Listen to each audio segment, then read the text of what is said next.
Like, it's the reality is guns are out there, and there's nothing you're going to do to stop that. And even if you accomplish the feat on some reasonable level, there's always another way to kill people, so it'll happen.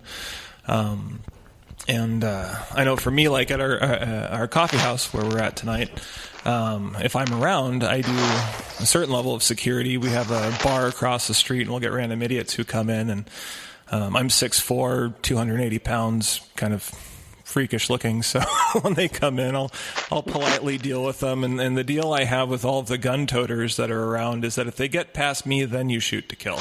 There you go. But what's really cool is that in my family, I was the misfit. My family is super athletic. My mother was like a star basketball player in her high school. I got a cousin that made it to the NFL and a cousin that made it to the NBA.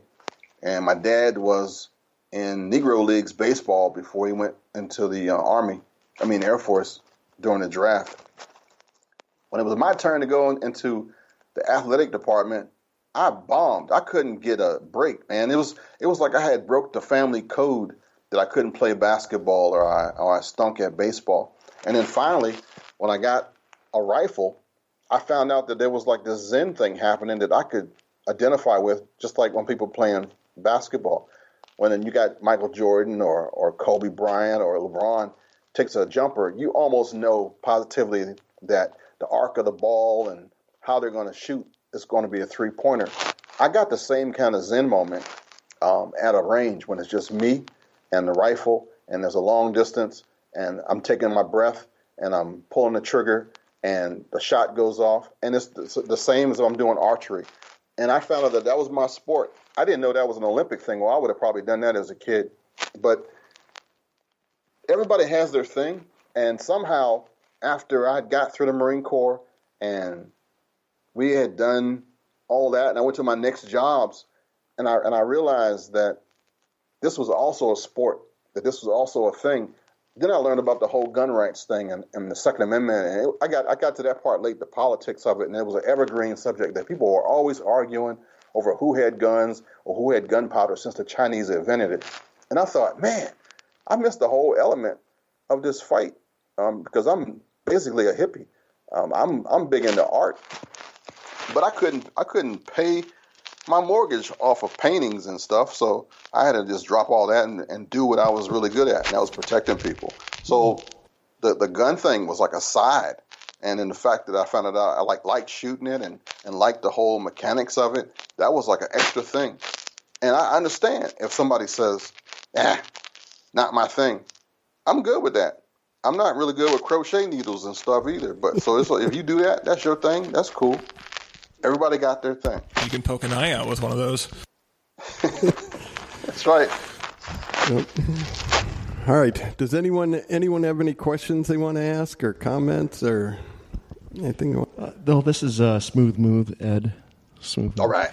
Yeah, I do have a question. Do you have a preference in regards to carrying? Like for a firearm and holster and stuff like that.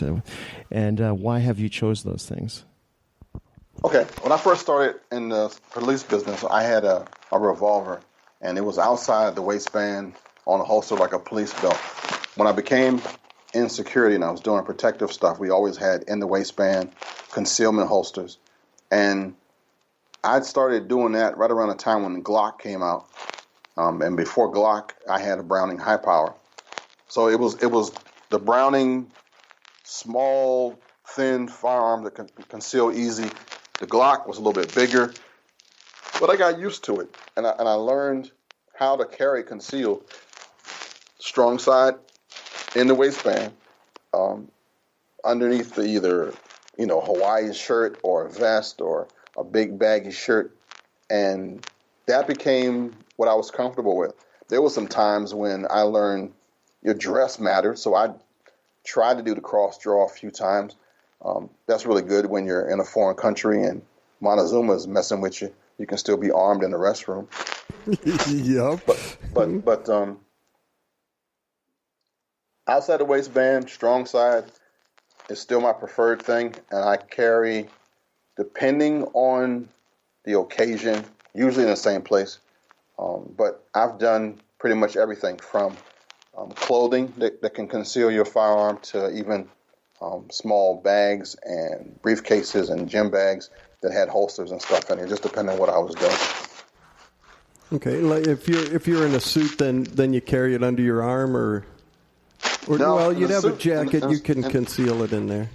It'll still be pretty much, if I'm wearing dress-up clothes, it'll probably be strong side in the waistband. I've even tailored my clothes on some suits that they're a little bit baggier on that side so that it won't print. You know how you get your coats tucked in so you look kind of manly? Right. I'll leave that part out on that side, or not do it at all. Unlike before, when I was trying to be all stylish and I had that thing all tucked in as best you can, and it's all cut. Now I leave it on the rack, nice and baggy, so you can't see what I'm carrying. Johnny, you got anything down there? Jake, and you got something you want to... This is our 12-year-old member of our ManUP crew here. J-Can. Hi. Hey, J-Can. I think my question may have been a bit answered, but what should my reaction be to a break-in or a similar danger as being the oldest son, and how should I be prepared and or trained for it? If I can get you to say that one more time. I don't want to miss it. What should my reaction be to a break-in or a similar danger as being the oldest son, and how should I be prepared and or trained for it? The biggest thing is not to be a surprise. Stuff only gets us when we are not expecting it. If you are prepared in your mind and have a plan, if this happens, I'm going to do this, and have maybe one or two different avenues to go with, that speeds up your response. You can never be as fast as the person who's attacking because you don't know when it's coming.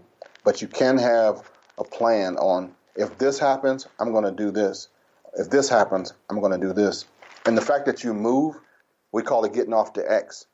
No matter what happens to you, as long as you can respond. Today, they talk about either run, hide, or fight. As long as you got a plan, you'll stay alive.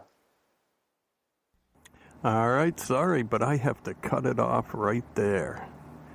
Next week, you can listen to the end of this interview.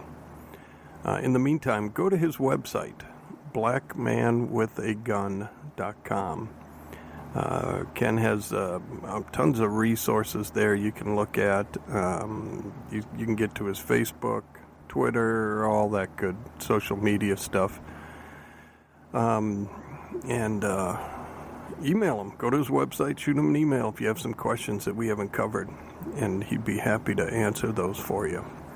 So again, our website, www.manupshow.org, manupshow.org.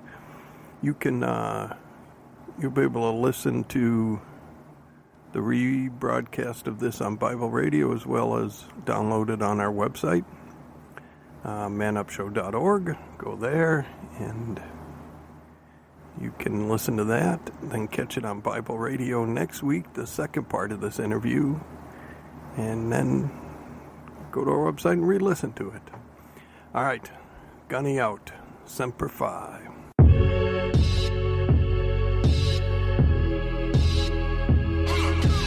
Dancing on the beat. Hear their voices, hear their voices, hear their footsteps as they march. Hear their whispers, the stories of their scars. See their bondage, their shackles and their chains.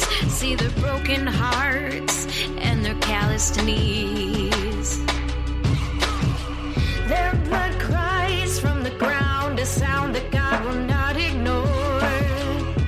Memories fade into black like the trail of a shooting star. Lines on a notebook screaming for